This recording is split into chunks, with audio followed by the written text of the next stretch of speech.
Já conheces as regras, já ganhaste algumas partidas, mas há um abismo entre jogar bem e jogar de forma verdadeiramente estratégica. Bem-vindos a esta análise detalhada. Hoje vamos deixar a pura intuição pela janela e mergulhar a fundo na execução tática de alto nível no Carcassonne. O nosso objetivo é transformar a sorte e o palpite num sistema de decisão implacável e rigoroso, focando exclusivamente em cenários reais de jogo. Para dar este salto, vamos estruturar a nossa conversa em 6 conceitos cruciais. Começamos pela matemática e lógica, passamos pela vital economia de peões, a subtil guerra agrícola, os bloqueios táticos, a otimização de estruturas e, por fim, a visão tática multiturno. Ora, para atingir o nível competitivo, é imperativo interiorizar uma verdade. O tabuleiro não é um mero mapa onde vamos pousando peças ao acaso. É um autêntico campo de batalha por recursos. Cada peça tem de ter um propósito muito claro. O foco já não pode ser o ponto fácil e imediato, tem de ser a otimização total dos nossos recursos e a antecipação constante dos adversários. É jogar literalmente com precisão cirúrgica. Comecemos então pela fundação de tudo isto, a matemática e a lógica. A base de qualquer plano a longo prazo passa por reconhecer que o baralho base não é um mistério infinito. São exatamente 72 peças com composições fixas e bem conhecidas. Trazer este conhecimento para a mesa é o que converte o instinto num cálculo sólido. Pensem nisto, só existem 4 peças de cidade com um segmento em todo o jogo.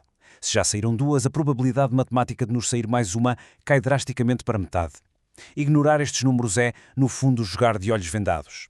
E isto leva-nos a um momento crítico em qualquer partida, o número 24.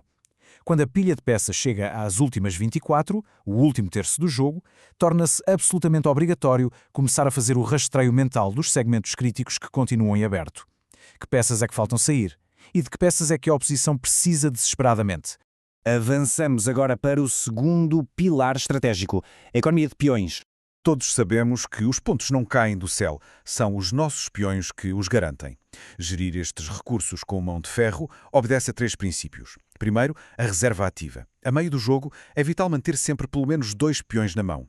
Eles são a nossa garantia de resposta. Segundo, a rotação rápida. Fechar estruturas pequenas só para libertar peões. Ter um peão refém numa estradinha de pouco valor durante a partida inteira é uma verdadeira tragédia estratégica. E o terceiro princípio é dominar a arte do peão sacrificial. E o que é isto do sacrifício? O instinto diz-nos para investir em tudo, mas nunca, em circunstância alguma, devemos colocar todos os 7 peões no tabuleiro simultaneamente. A tática do sacrifício é brilhante. Colocamos um peão numa zona, sabendo muito bem que vamos perder ali a maioria. O objetivo? Obrigar os adversários a desperdiçarem as suas próprias peças e a imobilizarem os seus peões preciosos ali mesmo, por pura reação. É o isco perfeito de distração. Passemos ao terceiro grande tema, silencioso mas letal, a guerra agrícola. Os agricultores são o ativo financeiro mais pesado que temos. Valem redondamente 0 durante o jogo, mas na contagem final podem injetar 30, 40 ou mais pontos, varrendo qualquer cidade grande. A grande questão é o timing. A janela ideal para os posicionar agressivamente é ali entre o turno 10 e o turno 20. Demasiado cedo e ficamos com a economia paralisada. A jogada mais subtil aqui é o roubo e infiltração. Em vez de disputar um prado diretamente, colocamos um agricultor num campo adjacente pequeno. Turnos mais tarde, usamos uma peça estratégica para ligar os 2 campos e forçar a partilha dos pontos. É devastador. O que nos encaminha para o quarto segmento, os bloqueios táticos e a arte da partilha. Há uma regra de ouro para o bloqueio, e é simples. Só tentamos bloquear a estrutura de outra pessoa se essa estrutura valer mais do que 12 pontos. E, muito importante, se não formos precisar desesperadamente desse espaço livre para nós mesmos. Caso não faça sentido bloquear, a alternativa é a partilha agressiva. Infiltrar uma cidade alheia usando uma peça de entrada incompleta cria um dilema terrível à oposição. Eles são forçados a decidir. Ou fecham a cidade e dão-nos os pontos de bandeja, ou recusam-se a terminá-la e atiram o seu próprio trabalho ao lixo. Nós saímos por cima de qualquer forma. O quinto ponto foca-se na otimização de estruturas, gerir o risco e o tempo em cidades e mosteiros.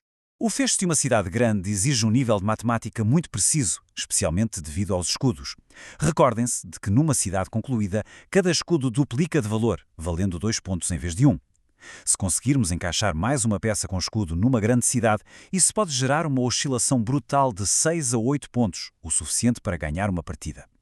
Se o risco for baixo, compensa esperar por essa peça ideal, mas muito cuidado. Uma cidade inacabada no fim do jogo é penalizada, pontuando apenas 1 ponto por peça e por escudo. Portanto, a nossa ganância tem de ter sempre uma justificação matemática. No caso dos mosteiros, é tudo uma questão de avaliar risco versus recompensa. A nossa heurística deve ser implacável. Se avançamos com um peão para um mosteiro, se já lá estiverem pelo menos 3 peças vizinhas.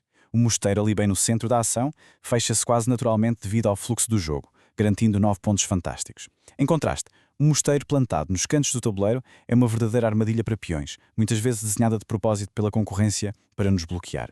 E assim, chegamos ao nosso sexto e último tema, a visão tática multiturno. O derradeiro salto de qualidade exige que nos façamos uma pergunta constante. Se eu jogar aqui, o que é que a oposição vai poder fazer a seguir?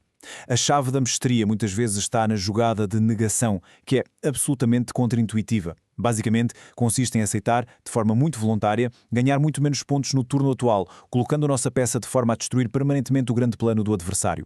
Vale a pena ganhar apenas 2 pontos se isso significa roubar 15 ou 20 aos outros? Sem dúvida. Negócio fechado. A execução desta antecipação faz-se em 3 passos simples. Primeiro, olhar para a área de quem joga connosco e mapear imediatamente a geometria da peça que lhes faz falta. Segundo, jogar a nossa peça nas redondezas, de modo a criar bordas incompatíveis que impossibilitem por completo esse encaixe futuro. E terceiro, manter este planeamento no horizonte curto, de 2 a 3 turnos no máximo. Tentar prever muito além disso é fútil e desgastante, porque a aleatoriedade natural das peças deita tudo a perder. E com isto, terminamos esta nossa exploração estratégica profunda. O verdadeiro ensinamento a reter aqui é o seguinte: nos níveis mais elevados, a partida já não se desenrola contra o cartão e a mesa. Desenrola-se contra a mente de quem está sentado à nossa frente. Exige que se manipulem expectativas com a mesma frieza matemática com que se gerem recursos físicos. Fica no ar o desafio. Da próxima vez que tirarem uma peça da pilha, vão jogar essa peça ou vão jogar o vosso adversário. Até à próxima.